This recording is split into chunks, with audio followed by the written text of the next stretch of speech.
मैं बहुत ही ज़िद्दी स्वभाव का आदमी था, वेरी स्टबर्न। जैसी मेरी माँ थी वैसे ही मैं भी हूँ। उन्होंने थर्ड स्टैंडर्ड से एक लॉज में डाल दिया था। वो मेरे लिए बहुत ही डार्क पीरियड था बिकॉज मैं रहना नहीं चाहता था वहाँ पे। मेरे लिए बस एक चीज़ बहुत इंपॉर्टेंट है, वो स्टोरी है ना। मेरे को स्टोरी से बहुत प्यार है, मेरे को मूवी से बहुत प्यार है। Hello good morning team, this is Karan Sharma. Sir मेरे दो क्वेश्चन है, एक मनोज सर से और एक सूरज सर से।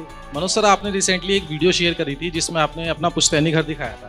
उसमें एक मोमेंट आता है जिसमें आप बताते हैं यहाँ से मैं लड्डू चुराता था, पेड़े चुराता था। सर लेकिन बाद में आपने ये नहीं बताया कि पिटाई कितनी होती थी मम्मी से। मैं बहुत ही ज़िद्दी स्वभाव का आदमी था, वेरी स्टबर्न। मेरे ख्याल से वो स्टबर्ननेस मुझे यहाँ तक लेके आया। नहीं तो लेकिन जब आप बच्चे होते हैं तो अब मेरी माँ, हर कोई कहता है कि मैं जैसी मेरी माँ थी वैसे ही मैं भी हूँ। वो भी बहुत ज़िद्दी थी और मैं भी बहुत ज़िद्दी था, तो क्लैश ऑफ स्टबर्ननेस था बेसिकली। वो कहती थी ये करो और मैं कहता था कि मैं नहीं करूँगा। और पेड़े जो है मैं चुरा लेता था। दही का जो है ऊपर का जो लेयर होता है वो मैं सारी दही जो है छोड़ के ऊपर का लेयर चुरा के खा जाता था। घर में 6 बच्चे थे तो मेरी माँ को तो वो भी देखना था कि सबको बराबर बराबर जाए, तो मार बहुत पड़ती थी मुझे, बहुत ज़्यादा। और मुझे उन्होंने थर्ड स्टैंडर्ड से एक लॉज में डाल दिया था स्कूल में। मैं मिडिल स्कूल में पढ़ता था। वो मेरे लिए बहुत ही डार्क पीरियड था बिकॉज मैं रहना नहीं चाहता था वहाँ पे।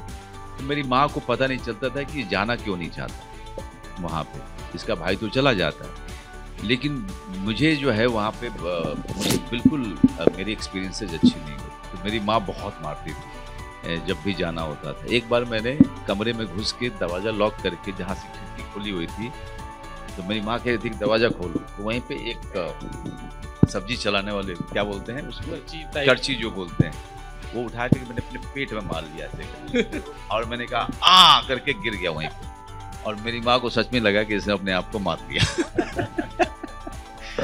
तो मेरे पिताजी कहते हैं, जब वो बुजुर्ग हुए पिताजी, तो मैंने कहा पिताजी से कि आपको कब लगा था कि मैं एक्टर बनूंगा? उन्होंने कहा जिस दिन तुमने वो नाटक किया था। Alright, can we have last 2 questions please? Suraj sir, आपसे क्वेश्चन था, अमेरिकन सिटकॉम में रिसेंटली आप काम कर रहे हैं, how I met your father में और लाइफ ऑफ पाई में भी आपने काम किया है। पर आपने इच्छा जताई थी कि मैं इंडियन फिल्म इंडस्ट्री में ज़्यादा काम करना चाहता हूँ। लेकिन आज के टाइम में जहाँ हर कोई हॉलीवुड जाना चाहता है, आप अपनी रूट्स पर वापस आ रहे हैं, ऐसा क्यों? क्योंकि सर मैं वैसे सोचता नहीं हूँ कि अगर यहाँ से वहाँ जाना है कि वहाँ से यहाँ जाना है। मेरे लिए बस एक चीज़ बहुत इंपॉर्टेंट है, वो स्टोरी है ना। मेरे को स्टोरी से बहुत प्यार है, मेरे को मूवी से बहुत प्यार है। मेरे को ये फ़र्क नहीं पड़ता कि कहाँ बन रही है ये चीज़। ऑब्वियसली जब इंडिया में बन रही होती है थोड़ा ज़्यादा इमोशनल रेजोनेंस है मेरे में, ठीक है, ऑब्वियसली। बट जनरली मैं कभी ऐसे सोचता नहीं हूँ। मेरे लिए क्या है कि स्टोरी कैसा है, कैरेक्टर कैसा है, और जो जिनके साथ मैं काम करने वाला हूँ वो कितनी कोलैबोरेटिव है, उसके आगे मैं ये सोचता ही नहीं हूँ। ऑब्वियसली मेरे को यहाँ पे ज़्यादा काम करना है, वहाँ पे भी मेरे को ज़्यादा काम करना है, मेरे को तो काम ही करना है बस। तो बस मेरा वहीं तक है।